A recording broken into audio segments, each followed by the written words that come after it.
Molt bon dia pel matí. Avui obrim finestreta per parlar d'una cosa que no sé si en aquestes hores apeteix molt, però que és superinteressant i que és de la menopausa. La menopausa que ens afecta a una part molt gran de la població i que doncs, no se'n parla gaire, no tenim gaire informació i avui tenim.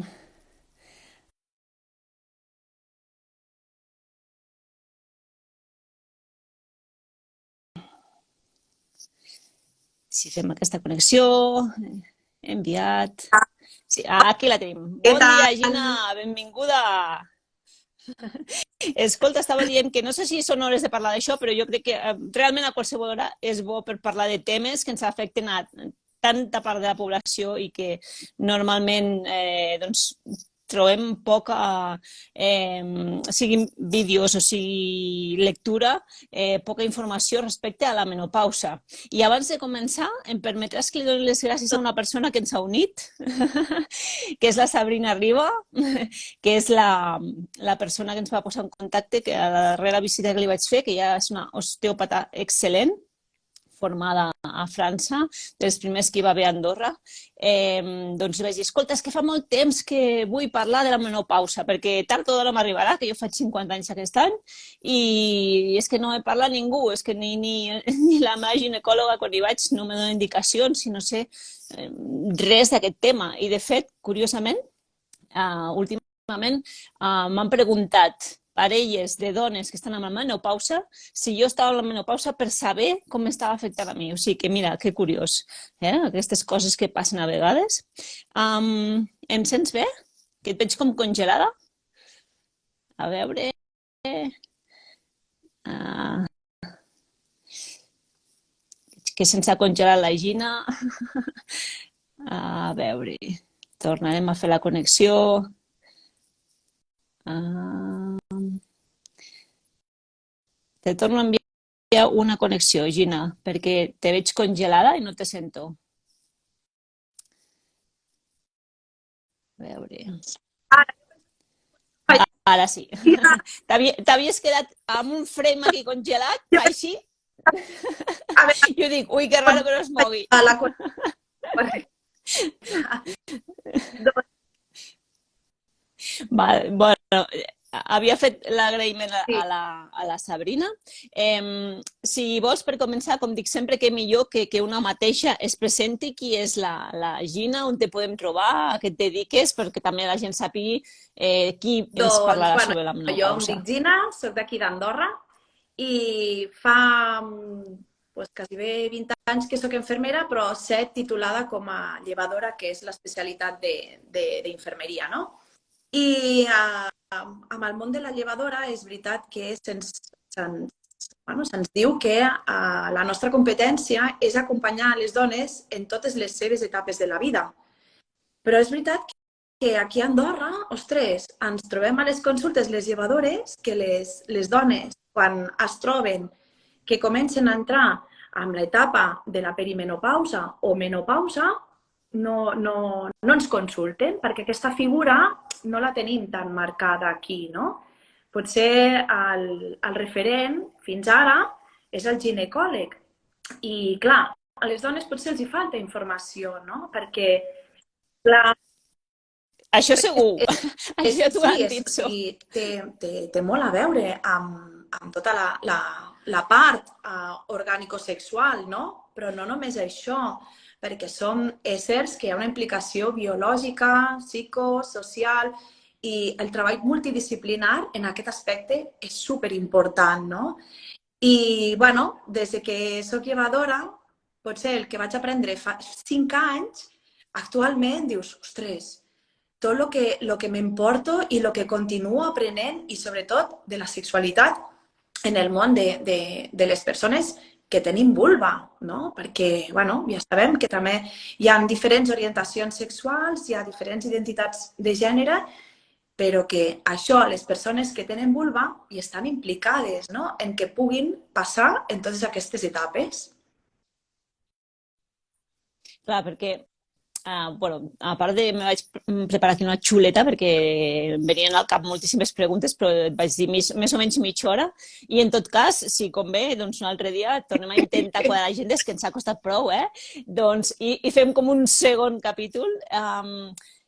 Clar, ara has dit una paraula que era la perimenopausa. Bueno, has dit dues coses. Una, que diu, normalment les dones no es consulten. És que jo sempre havia tingut, parlo per mi perquè no sé les demés, però el concepte llevadora a persona que t'ajuda quan tens un nen. I ja està.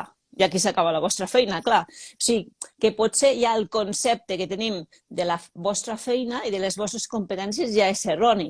És a dir, aquí manca una feina de comunicació, Totalment.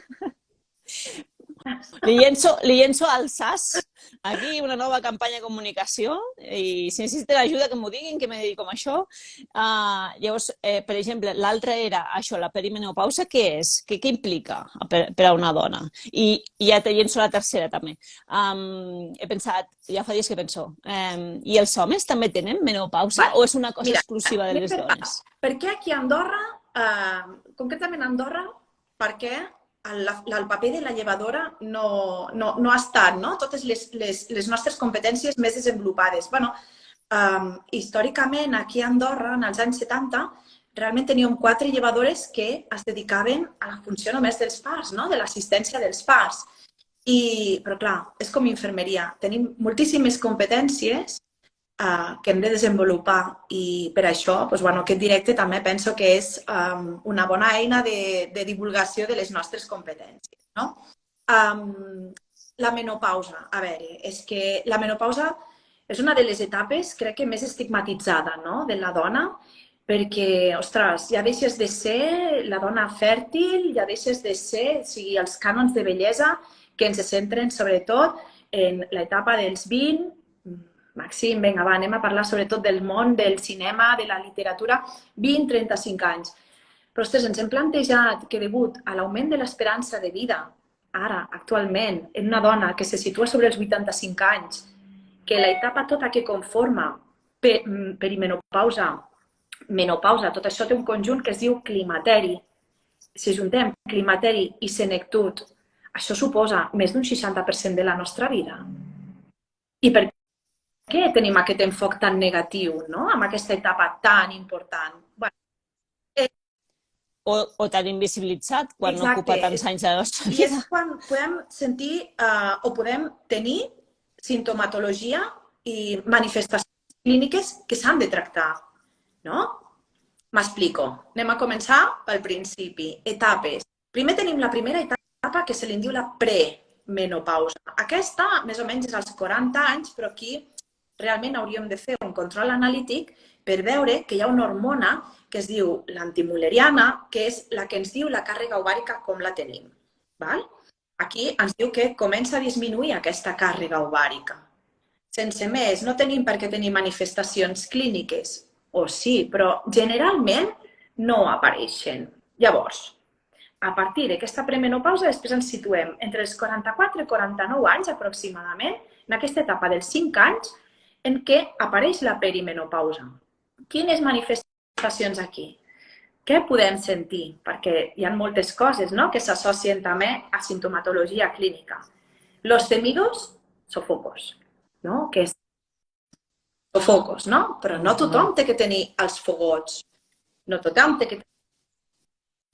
Clar, és que justament aquesta és l'altra, que te comentava. Ostres, m'interessaria també saber, perquè igual que jo amb la regla mai de la vida he tingut dolor de res, sinó que al revés, estic com una moto quan tinc la regla, me trobo superbé, però clar, el que es ven és que quan tens la regla te trobes malament i com si fos normal. El meu dubte més gran era totes les dones vivim la menopausa igual? Llavors, això, per exemple, els fogots, què passa? Amb això dels fogots, no tothom té que tenir fogots, evidentment, perquè els fogots és un símptoma que tenen les dones que pot aparèixer sobretot en la nit i és una sensació de molta sudoració, de molta calor i que, ostres, que incomoda moltíssim perquè si, per exemple, això t'està passant durant el dia, una de les formes per pal·liar-ho és ventar-te, però hi ha moltes coses que podem ajudar a acompanyar aquestes dones que estan sentint aquesta sintomatologia de deshidratació o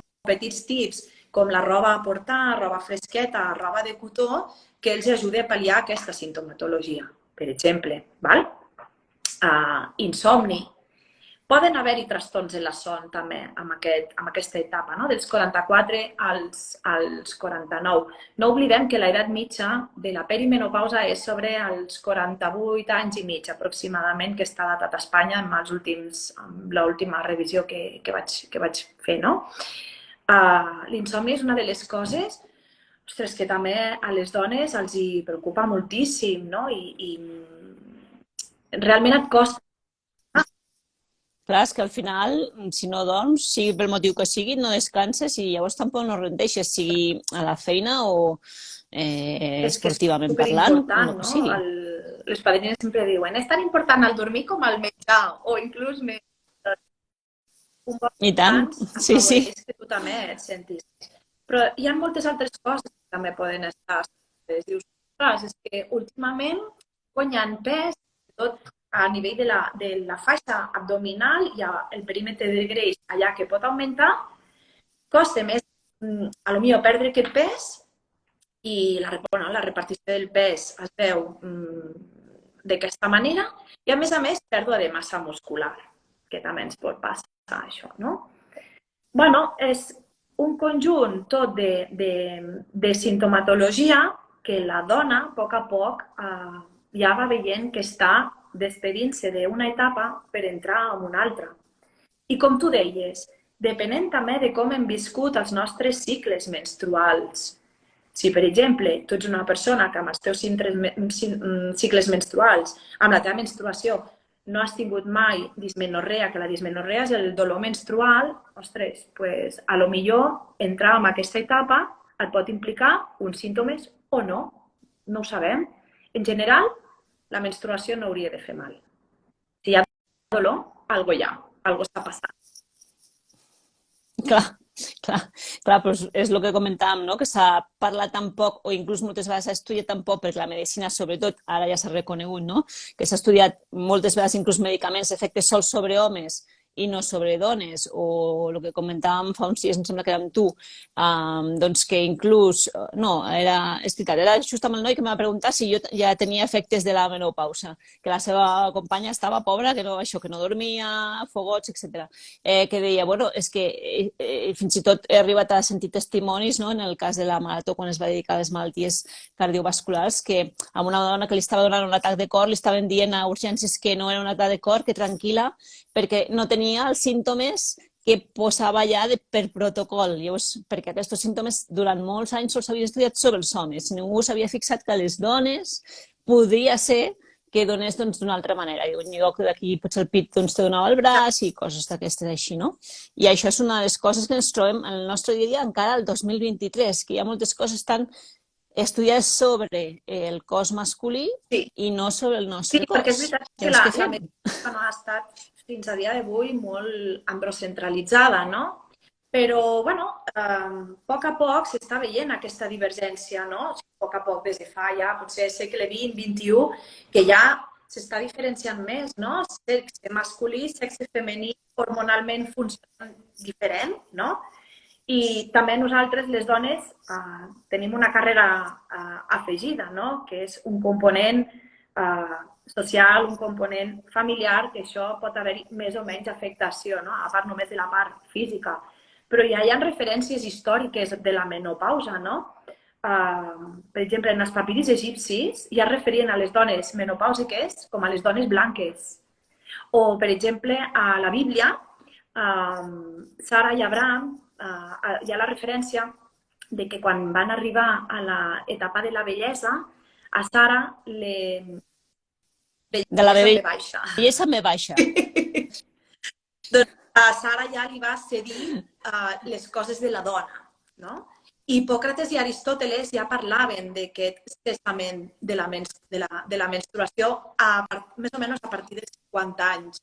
Doncs, dius, què ha passat, no?, en tota aquesta etapa? Pues, és veritat que en els homes s'han realitzat més tots els estudis en els homes, però és el que et deia que, per sort, la ciència cada vegada investiga més, però sempre falten més recursos. Sempre falten més recursos. Apostar per la salut, apostar, investigar en salut, són recursos econòmics que s'han d'investir molt elevats i, bueno, a vegades...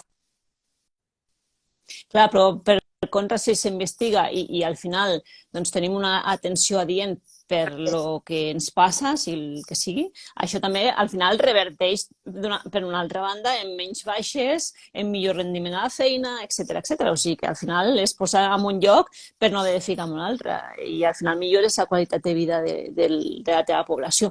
I jo tinc molts dubtes, però un és si la mitjana de vida en els nostres països s'està allargant, perquè en teoria tenim una millor qualitat de vida, tot i que moltes vegades dubto si amb les nostres padrines tenim realment millor qualitat de vida, perquè les nostres padrines tenien un aire pur, menjaven de l'hort, etc. I això, doncs, segons on vius, no ho tens. Pot ser que també l'entrada en aquesta etapa de la menopàusia també es retardi, llavors? Retardar aquesta etapa és difícil, no? O sigui, en els anys 50 sí que es va procurar, no?, debutar aquest estigma, no?, de la menopausa medicalitzant a les dones, no?, el que és el tractament hormonal substitutiu. En els anys 50 als Estats Units això va ser un boom. Què va passar amb això? Bueno, que arrel d'aquí es va veure i es va arribar a la conclusió de que potser no s'havia de medicalitzar una etapa tan natural com és i normal en la dona, perquè amb què desenvolupava això, amb què em desencadenava? Amb càncer. Amb càncers hormonals. Sí, recordo llegir articles dels efectes secundaris d'aquestes teràpies que s'havien donat. I els homes també viuen una mena de menopausa, però al seu estil, per dir-ho així, amb els seus òrgans? Els homes potser no tenen una afectació tan important, no?, com amb la dona, perquè les dones tenim bàsicament 3 etapes en la nostra vida, molt importants, la pubertat, l'etapa reproductiva i l'etapa aquesta del climateri. Però els homes, en general, tenen 2 etapes, no?, que és tota l'etapa de la pubertat i després la fase reproductiva, perquè ells són reproductius fins a l'últim moment. Potser hi pot haver un petit canvi a nivell de la secreció de la testosterona, no? Poden tenir també problemes prostàtics. Bueno, tot això inclou, o s'anomena l'andropausa, no? Però és veritat que no hi ha, o almenys no hi ha tanta manifestació clínica com podem tenir les dones.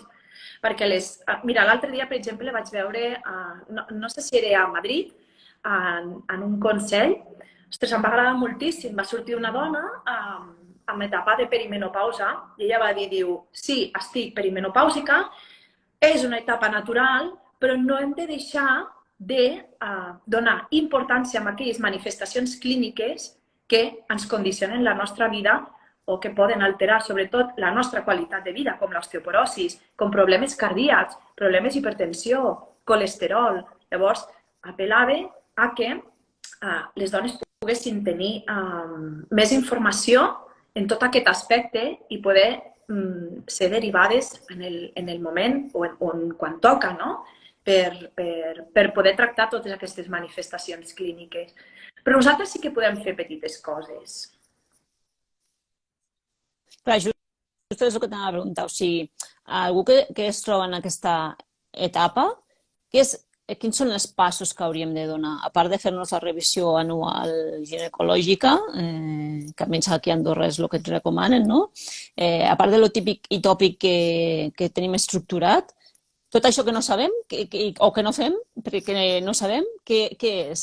Quines coses hauríem de fer? Cada any, o no sé, o cada 2 anys, o cada 5 anys? Ens pots dir també en quins períodes de temps s'han de fer? Les revisions ginecològiques aquí a Andorra les tenim estipulades aproximadament cada any, però també t'ho diuen perquè no hi hagi una pèrdua d'aquesta continuïtat i poder fer la detecció a través del Papa Nicolau, la prova del càncer del coll d'úter. A banda d'això, les dones és un bàsic que fem molta prevenció i promoció, però ja instaurar-ho com a hàbits saludables.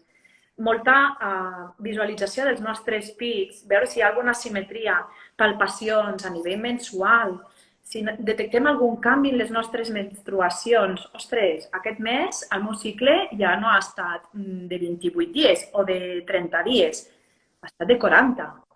Vale. Quan estem en aquestes etapes podem començar a veure alteracions, no? en el cicle, però si hi ha alguna cosa que et crida l'atenció, coalls, o que t'està durant moltíssim, clar, una regla que dure molt, vam tenir problemes també a nivell del ferro, disminueix aquest ferro.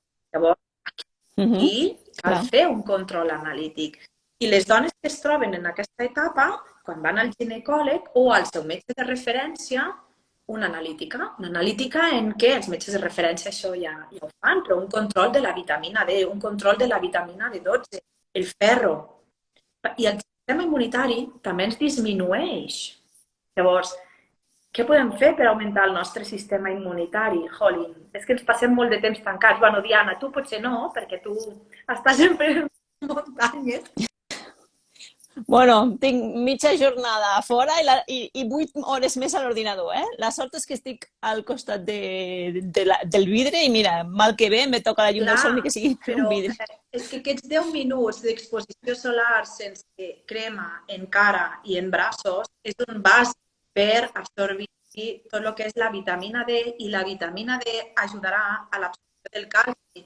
Un dels problemes més grans són els problemes articulars relacionats amb l'osteoporosi. I això afecta molt a nivell de la qualitat de vida, no? Pues, bueno, són coses que podem... Clar, sí. Això també ho volia destacar perquè totes les persones, bueno, ara que estem parlant de dones en concret, que estem molt a fora, la gent es pensa que no tenim dèficit de vitamina D. I és mentida, perquè moltes vegades estem tapades fins aquí, a partir d'aquí una ullera, un casc, i a més amb crema solar 50 perquè estem amb alçada moltes hores. Llavors, estem com si estiguéssim tancades al final. Llavors, volia fer també una crida avui a totes aquestes més jove, més gran, que per molt que estiguis a fora, si estàs tapada, que no estàs absorbint bé, o a l'estiu que surts a caminar una estoneta, a fer un passeig, però ens estem posant crema per no cremar-nos, doncs això havíem parlat també amb el meu metge, amb el Manel Linares, doncs que hauríem d'estar una estoneta d'això, el que deies, no? 10 minuts, els horaris aquests que no crema tant el sol, que són de les 12 a les 4 de la tarda, o sigui, o abans o després, exposar-nos sense protecció perquè realment el nostre cos doncs, pugui absorbir aquesta vitamina D. Totalment d'acord. Llavors, queda dit. I el que et deia, realment l'importància del cuidar de les dones ja ve a saludables i sobretot a través, per exemple, de l'alimentació o dels nostres hàbits quotidians. El fumar és un desavantatge, a part de que, bueno, és que no cal ni que parli ni dels desavantatges, no, al tabac, però a nivell de menopausa pot comportar molts problemes, no? Si estem fumant. Però l'alimentació és un bàsic, un aport de vitamina D, calci. Tenim molts aliments on trobar-ho, els fruits secs com les ametlles, per exemple, el peix. Alimentació antiinflamatòria, omega-3, el peix, les nous, l'oli d'oliva, cúrcuma, no sé. És que d'això hi ha un ventall i no és la meva especialitat, no? La nutrició. Però és tan important poder donar 4 pinzellades a les dones sobre pautes alimentàries que, bueno, amb això jo et puc recomanar ara aquí un llibre que m'agrada moltíssim, que me'l va recomanar... I tant, mira, apunto. Me'l va recomanar una mare en un taller que vam fer al Comú d'Escaldes, menstrual, i em va dir, m'estic llegint aquest llibre, i vaig dir, me l'agafaré. I es diu La revolució invisible de Marta León. I realment està super ben escrit. El pròleg és d'una de les una ginecòloga que té xarxes socials, aquesta noia funciona molt bé. Ha escrit, és autora de diversos llibres, com La revolució de les vaginas, crec que es diu, o Hablemos de vaginas, que és Míriam Al-Adib. I, bueno, sort que van sortint autores com elles, que estan més centrades en el món de la dona i que ens ajuden a acompanyar-nos també, no?, en aquest aspecte. Però també a nivell sexual, no? Les dones en aquesta etapa poden patir una cosa la disminució del desig sexual. La libido sexual se'n va en orris, no? Perquè tenim els ovaris que estaven allà funcionant a tope, que són els dels estrògens, ja està, ja no hi són. Vale, pot disminuir. I, i llavors, a part de l'alimentació saludable, que moltes vegades jo crec que encara la gent de la meva generació doncs, pensa que és una cosa doncs, per esportistes d'elit, no? I al final doncs, és el que els dic sempre, a veure, és el mateix el que et fiques per la boca tu que el que li fiques al teu cotxe perquè funcioni bé, no? Oi que el portes a revisió li fiques bon oli, doncs és el mateix pel teu cos. Si t'alimentes bé, ja sabem doncs, que a vegades no és fàcil perquè a més en els darrers temps s'han pujat moltíssim de preu les coses i no tothom, per desgràcia, doncs, té el mateix accés a segons quins aliments, però el que em poso per la boca al final és la meva energia i és el que em dona, ja no per fer activitat física, sinó la mental, perquè les connexions neuronals estiguin allà ben actives i ben en forma.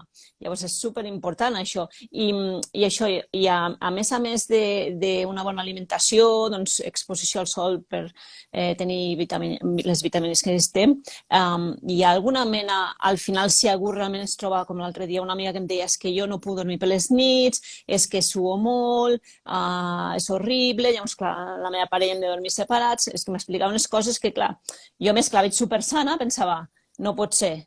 Llavors, ja al final s'arribes a aquest punt que no pots, el que dèiem abans, ni descansar, que és tan important, i hi ha tractament mèdic, i en quin metge hauríem d'anar? El de capçalera mateix o amb algun especialista o com? Què recomanes tu? Quan ja hi ha tanta manifestació clínica que alterar, clar, nosaltres, per exemple, no prescrivim, no, les llevadores, però crec que seria molt important anar al ginecòleg i explicar-li tot això justament amb el meu metge capçalera per a veure si em pot recetar alguna cosa que, per exemple, nosaltres, coses que són més, diguéssim, més naturals o agafar unes bones pautes o rutines abans d'anar a dormir, per exemple, no ingerir picants, no menjar-te infusions, per exemple, calentes abans d'anar a dormir, no? Què més? Lo de poc abrigat, però bueno, a vegades quan estàs amb la teva parella això és una mica complicat, no? Perquè tu estàs... Sí, perquè com sigui rotllo radiador la teva parella... Aquest pic a la matinada, bueno, altera moltíssim, no? Però una de les coses que s'aconsella és agafar unes rutines a l'hora d'anar a dormir per a veure si a poc això es pot anar pal·liant. Per exemple, les càpsules d'oli d'onagre és un bon complement que funciona molt bé doncs per pal·liar sintomatologia. La melissa, crec que ja n'he parlat, també, no? N'he parlat de la melissa, sí, de la planta de la melissa. I sobretot... No. No?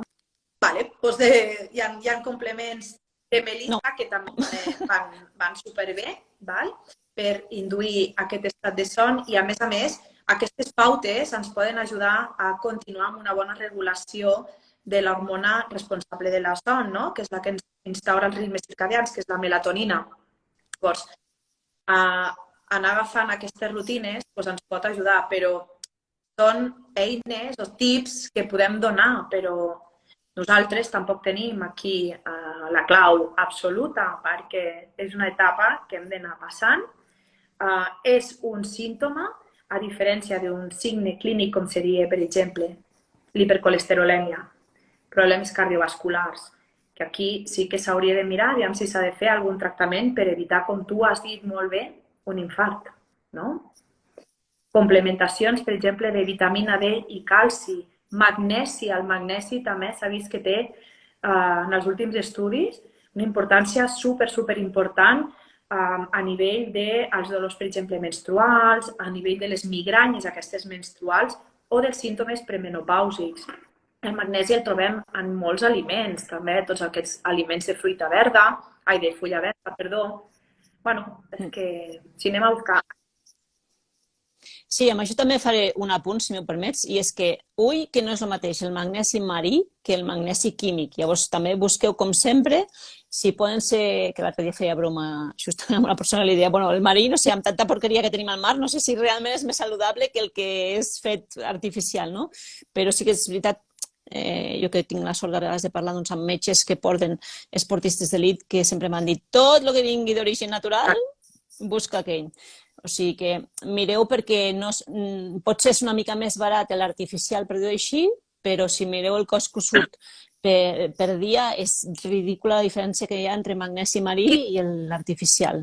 Que deu tenir un altre nom, però bueno, és molt clar. Si és marí, fica magnesi marí, i si no és marí, fica magnesi i ja està. MG i no posa res més. Llavors, llegiu les etiquetes, Però que és d'etiquetes, molt important. tenim moltes aplicacions que ens ajuden, que això també és un altre tip, no? Evitar tots aquells disruptors endocrins, no?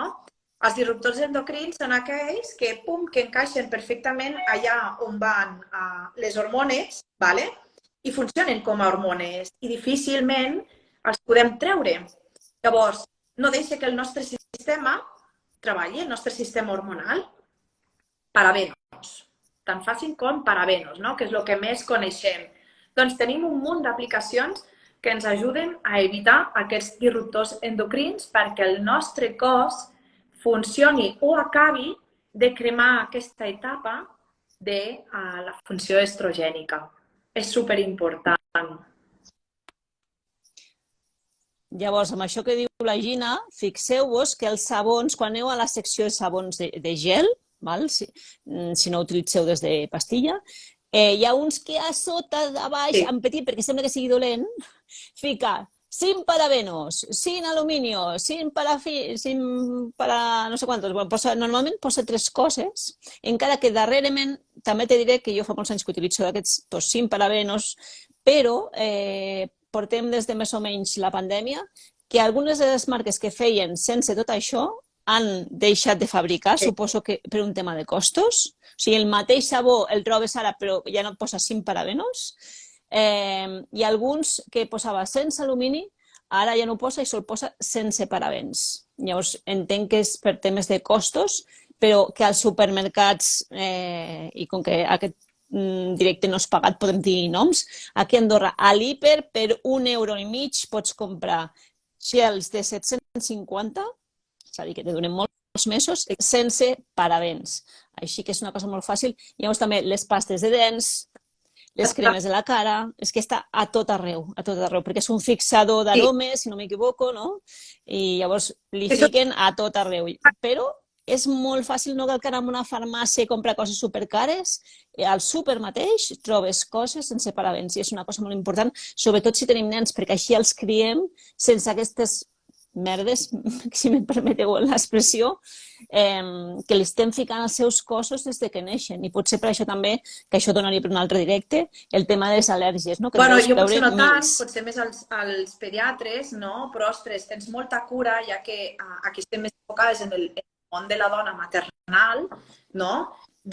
O la preocupació molt gran que hi ha, ostres, les cremes passen a través de la lactància o passen a través de l'embaràs, doncs perquè tenim l'òrgan més gran del cos, que és la pell, que fa moltíssima absorció, evidentment, i això s'ha de tenir molta cura, perquè tot el que tu facis al teu fill és un lienzo en blanco, ho acabarà fent.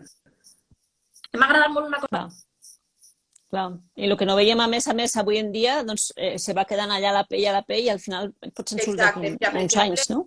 Ara tenim 2 llevadores que acabaran la seva residència i el seu treball final de residència, que ara estic veient una que està connectat, el seu treball de final de residència és precisament sobre això, sobre els disruptors endocrins. I ho trobo superinteressant perquè tenim aplicacions que ens poden ajudar si ens costa molt de llegir. I ara diré, per exemple, Yuka, no sé si coneixes l'aplicació Yuka, el símbol és una pastanegueta, que el que fas és escanejar el codi aquest, el codi d'aquests.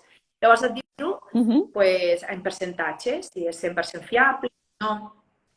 I referent amb això, sí que volia parlar d'una cosa que em pertany, amb aquest aspecte, a nivell sexual. A nivell sexual, com que disminueix aquest sexual, aquesta líbido, bueno, doncs pot haver-hi també relacionat perquè hi ha un aprimament de tot el que és la paret de la mucosa vaginal, sequedat vaginal i molèsties si tenim relacions sexuals amb penetració. Llavors, això sí que podem hidratar les nostres mucoses, per exemple, vitamina A, tot allò que sigui. Mira. Taronja? Mira que fàcil, Mira que fàcil. Escoltem també sentit comú. Ara la natura ens dona molts aliments que no cal anar a buscar exportacions, o sigui, ho tenim aquí, que alimenten les nostres mucoses. I, si més no, si tenim dolor amb les relacions sexuals, nosaltres, les llevadores, apostem per atendre-ho a les dones que tinguin, per exemple, que estiguin afectades en aquest moment per aquesta sintomatologia, per ajudar-vos i acompanyar-vos i donar-vos tot d'eines i de recursos per pal·liar, no? Perquè el sexe no ha de fer mai mal. Clar. Per acabar, llavors, deies, ens podeu demanar consell. O sigui, si jo, per exemple, vull fer una consulta, en el cas d'Andorra, puc anar, no sé, què faig, demanar hora a l'hospital o com funciona això? Aquí les llevadores estem ubicades tant a l'hospital com als centres de salut i pots demanar, jo què sé, al centre de salut de la parròquia on tu visquis, doncs, per exemple, a Canillo no hi ha llevadora. Llavors estem ubicades en camp. Jo estic en camp estic als divendres. Bueno, però tenim Pontivetà. Per fer una mica de broma, sobre uns recursos públics a vegades. Com que està tot això, ara que hi haurà les obres, crec que sí que hi haurà consulta de llevadora, perquè és veritat que la població a Canillo ha augmentat moltíssim i llavors, sense cap tipus de problema, vull fer una consulta amb la llevadora. I nosaltres, encantades, perquè, ostres, és tan important rebre la dona en totes les seves etapes de la vida. Atenem a joves, adolescents, que tenen dubtes sobre el seu... Exacte, la seva menstruació, cicles menstruals. Pocs, també te dic, perquè això encara costa molt d'arrencar.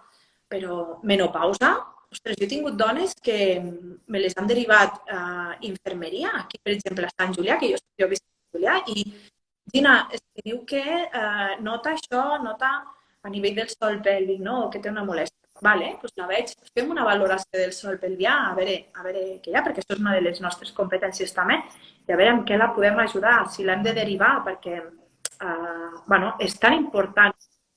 Clar, potser necessita fisio o sí, no? Més transversal, al final. És tan important un treball multidisciplinar per poder donar una bona atenció, és tan important, perquè no te sentis així, no? Per tant, ens entra per la les llevadores, obviously, sí. Formem part. Per tant, no tenim excusa per no fer la consulta.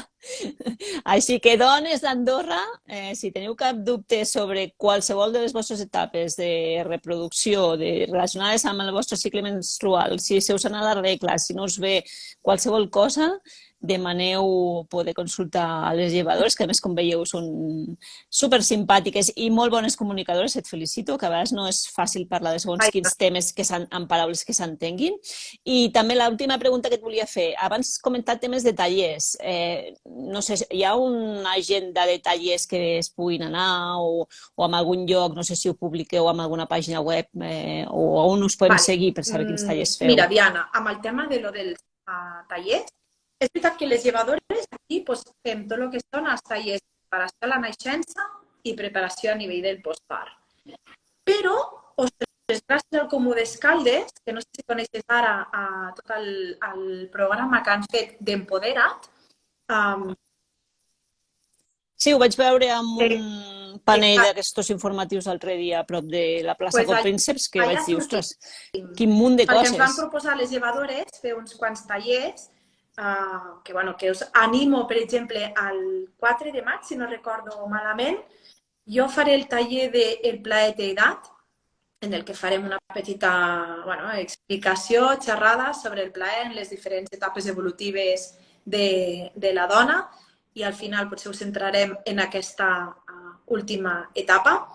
Però també vam fer amb la Cristina Armengol, que des d'aquí la saludo, la meva supercompi, el taller sobre educació menstrual, que esperem que aquest taller el puguem portar a les escoles perquè és super important que les noies es coneguin, però no només a través d'una aplicació, que això és molt fàcil, però a nivell emocional, com ens sentim. Què passa? Sí, i a part que puguis preguntar amb algú que tens a davant, perquè al final una aplicació te pot resoldre alguns dubtes, però segur que sempre en queden més. Ja has vist tu quantes preguntes t'he fet i m'estaria tot el dia fent preguntes. Per moltes aplicacions que hi hagi i per molt que treballi tot el dia online, tinc preguntes i tindria per fer-te una setmana. I jo dic que ara també m'estan quedant coses, no? A nivell mental, no?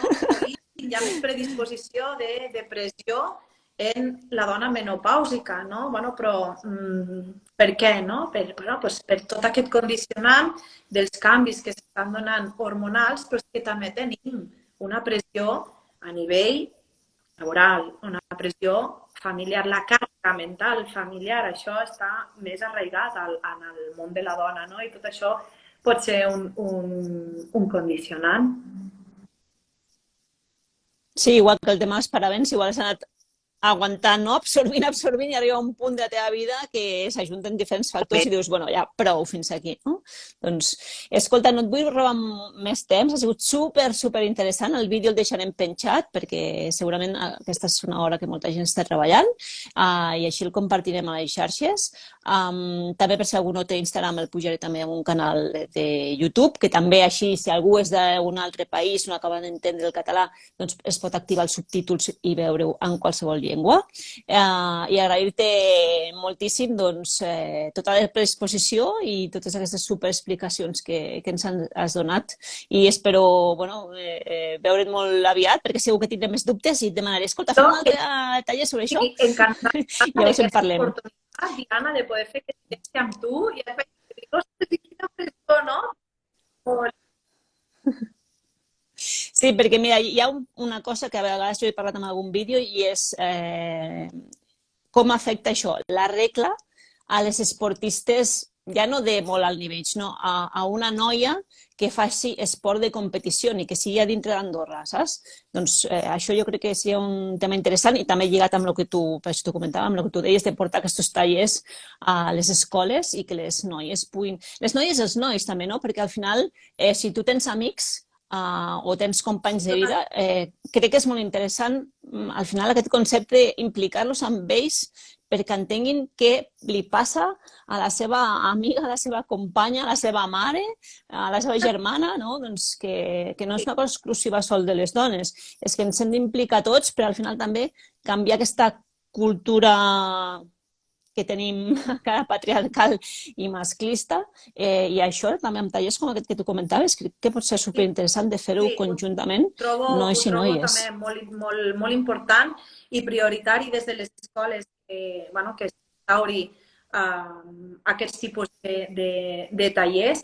Aquí sí que és veritat que hi ha tot a les escoles, però ostres, és que hem d'anar més. Per exemple, a Lleida, d'on jo vinc, les llevadores responsables, no? De fer tot el que és l'educació afectivo-sexual. I, bueno, això donaria per un altre taller, però... Per això, te faré un altre guió i quedem un altre dia i parlem de tots els temes que vulguis i més, però recordar això el que ha dit la Gina, que hi haurà tallers presencials aquí a Escaldes, al Principat d'Andorra, i així que si veniu de vacances està obert a tothom, vull dir, no s'ha de complir cap requisit per anar-hi i és gratuït, a més, així que posarem també els enllaços on podeu trobar informació i res, fins la propera, Gina, moltíssimes gràcies. I per la meva professió i la de les companyes, que les saludo molt atentament perquè crec que estem fent una gran feina en el país. Moltes gràcies per la feina que feu. Fins la propera. Adéu.